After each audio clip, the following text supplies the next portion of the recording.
Service is now confirming 14 tornadoes touched down in Alabama today. Survey teams had boots on the ground in these communities where storms ravaged neighborhoods, including Sumter County.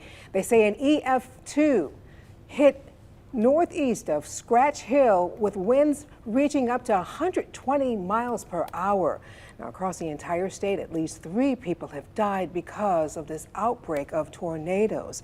New on the 4, the National Weather Service is now thanking you tonight for listening to the warnings and taking the appropriate steps to stay safe during the dangerous weekend storms. And 3 people died in that storm. A few more were hurt. Your West Alabama reporter Brian Henry is live and on your side with what the NWS says they think that number could have been higher without people taking precautions.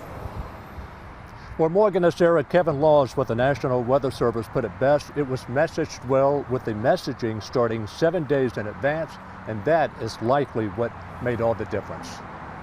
After the catastrophic outbreaks of April 27th. The 2011 catastrophe in Tuscaloosa became a benchmark, a game changer on so many levels and weather messaging. More advance notice, the right wording, and the need to never dismiss nature's power, no matter what it looks like in the early stages of a storm. Where we work with sociologists and psychologists and people who study human behavior. We don't do that work, we study the weather. So the two paths have come together, and we've learned a couple things about that. So the messaging and the lead up to the event.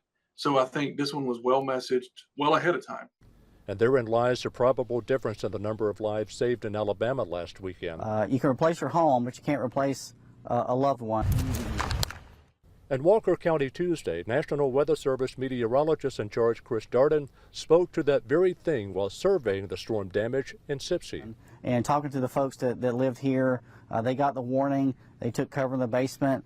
Family members took cover. They got their pets into the basement as well. They were all fine, so that's a success story. That's good to hear. Chris Darden and Kevin Laws also point to the fact this time around Alabama had the weaker tornadoes, meaning the potential EF5 types never materialized. You could easily survive even, in an interior room versus say an F5 where, you have to be at a shelter perhaps. 3 is too many, but in terms of loss of life, it could have been much worse. Much worse when you consider by the time Chris Darden and his team complete their county-by-county surveys, Alabama will have recorded at least 15 tornadoes, all in a span of just one night.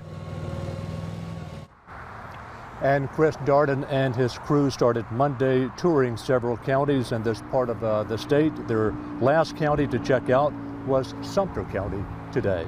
Your reporter in West Alabama, Brian Henry, WBRC 6 News, on your side.